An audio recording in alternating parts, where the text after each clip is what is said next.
Tol, good morning. Bali, kaya lang ako nag-video ulit ngayon para dito sa YTX natin para i-share ko lang sa inyo yung idea na kapag once na nagpalit kayo ng gantong klase ng elbow mga tol. Yan, 'di ba? Kita niyo naman sa video kung kailan ako nagpalit ng snake elbow. So, share ko lang sa inyo na pag nagpalit kayo ng gantong snake elbow, hindi na uubra yung stock na clutch cable mga tol. Kasi yung stock na clutch cable mga tol, dito yan nakabaybay dito.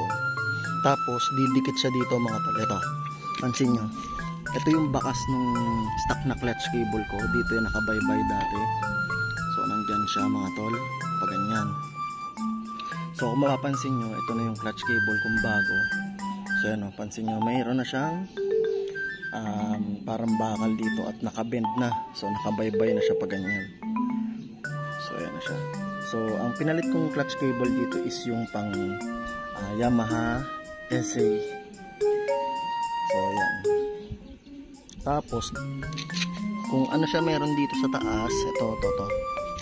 Ganun din meron dito mga tol. Yan.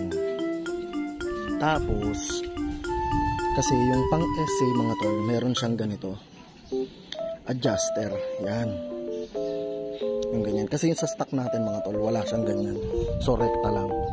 Tapos dahil masyadong mahaba yung kable ng SA, so ito yung ginawa nung nagkabit or nung mekaniko na pinagpagawa natin. So ginawa niya lang ng paraan kasi wala tayong adjuster na medyo mahaba, so dalawang adjuster yung nilagay niya. So, hindi naman masyadong masagwa tignan kasi nga meron naman akong ganito, so medyo nakatago.